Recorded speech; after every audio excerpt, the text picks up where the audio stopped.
Hi, I'm Dan. And I'm James. And welcome to the Cornwall Property Podcast, where every week we bring you the latest news, hot topics and guidance around the Cornwall property market. Stay tuned to be informed, inspired and to have any of your property related questions answered by trusted local property professionals. Welcome back. I'm Dan and I am without James. I'm solo today. James is attending to a family. I say emergency, that sounds a bit dramatic, but his family is that he needs to be attended to, so he's unable to join me today. So James, wishing you all the best, mate. And let's get cracking. This is our Ask Dan and Would-Be James episode. I have got 2 questions from our lovely listeners and viewers, so thank you for getting in touch as always. And let's crack on. So our first question here that I'm going to answer is from Ian in Redruth. And Ian asks, I'm looking at a plot of land to purchase, which already has planning approval. Brilliant. The seller informs me that the building regulations have been agreed and that they have managed to have the site started, so inverted commas started already. So it is, so it will be falling under old regs. Is there any way that I can check this? Oh, interesting there. Okay, Ian. So as I understand it, you're buying a plot of land. Plot of land has 1, maybe 2, maybe 3 units on it, but it's got approval from previous. So what you're saying is it has apparently already had work started. Can you confirm? So what we've got here, so the regs. So Ian, you mentioned regulations. So regulations for new builds, they changed recently in the last 12 months. So typically what would happen is if you were to start digging, if a developer, for example, a developer of like 50 odd houses, or regardless, you could have 3 houses on a site. If you were to start digging the foundations on one of the plots on that site, it would trigger all of the site has started. However, that has changed. That is changing even.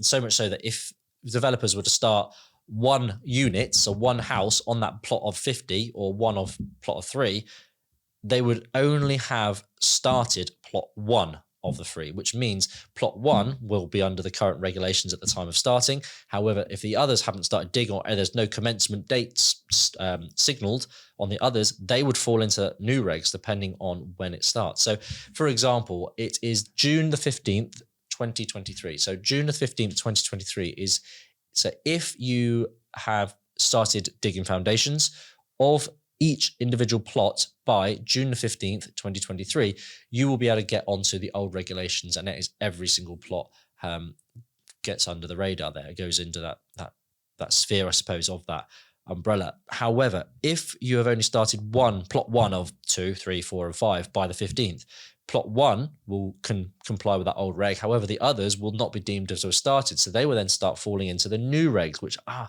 quite stringent, a lot harder to kind of to get through in terms of part F, L, and O of building regulations. So overheating, fire, all this sort of stuff. There's a lot of aspects there, general insulation requirements. So if you do not start the digging by the 15th of June, Ian, on all of the projects on that site, if there's more than 1, then it won't fall into old regs. You'll have to adhere to new regs. So I definitely recommend trying to get the spade in the ground, getting the diggers in there, starting to do some start work commencement on each plot on site. So you can definitely get the commencement signed off. How can you check? If you go onto the Cornwall portal, Cornwall Planning Portal, Cornwall Register, where you would normally go for planning applications, you can also choose if you want to look at planning apps or you want to look at building regulation applications.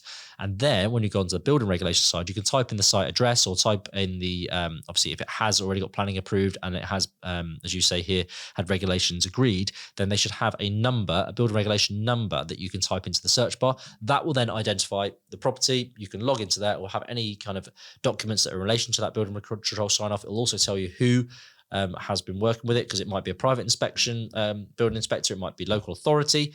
Again, it gives you that information. I've done this in the past where similar situation to you, the owner has told us, yeah, the site has been commenced, no problem at all. I go on there and only plot 1 has actually noticed that it has started. Plot 2 and 3, for example, in our instance, hadn't been started. So if I was go for that purchase now, I need to make sure plot 2 and 3 had begun before the 15th of June this year. Otherwise, I'm going to have to comply with a load more new regulations, which makes it a lot more costly and probably not as attractive of an opportunity as it would do initially. So, Ian, hopefully I've not confused you, but hopefully that's given you a bit of value there and context as well. Any other questions, Ian, get in touch, please. But all the best with that one. Let us know how you get on.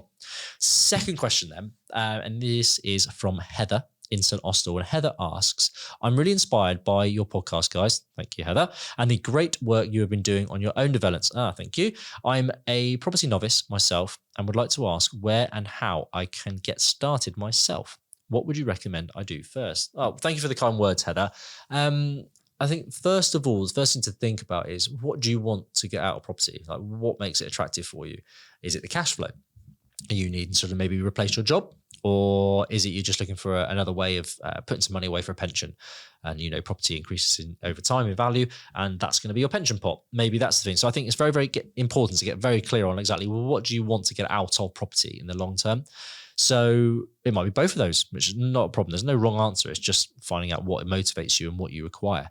Then what I'd recommend doing is get involved, meeting people that are doing what you want to be doing. Obviously, you can see, you mentioned that you've seen our work, so you obviously follow us online, which is great, and thank you. Reach out to these people, ask them maybe you could offer some free value. Maybe you could offer to take someone out for a lunch and say, look, if I took you for lunch, would you mind just sparing me a bit of your time? So you've got to remember, there's going to be an exchange here. Obviously, you can't go expect people just to give out their time and their money.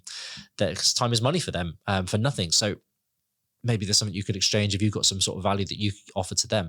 Alternatively, you can go to local networking events. So there's networking events locally for property, for business in general. Look for those property events and get involved, because it'll be other like-minded people too at those events that you can speak to, bounce off, maybe collaborate with as well. But I think it's really important to firstly identify what it is you want out of property, and second of all, go and see people and meet people that are doing what you want to be doing, and learn off them. Soak up as much information as you possibly can. Try and add some value to them as well, so you can get some more value back yourself. But I think it's really important to get yourself to networking events, get yourself meeting those people. Following them online is absolutely fine as well, reaching out to them online.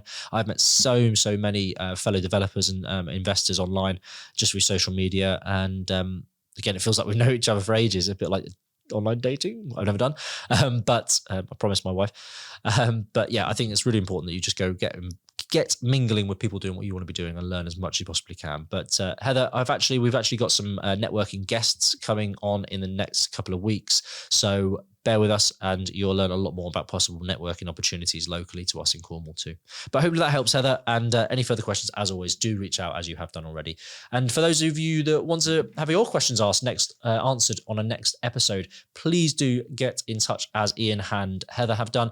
That could be either done by our social network. So you can get in touch with us via Cornwall Property Podcast on Instagram, on YouTube, or it could be even on Facebook. Send us a message, reach out to us, and we'll happily to try and get your questions answered on the next episode. Or alternatively, you can email us at podcast@cl-property.com. But that is it from me today. And hopefully I will be joined by James again next week. But thank you ever so much for your time. And goodbye from me.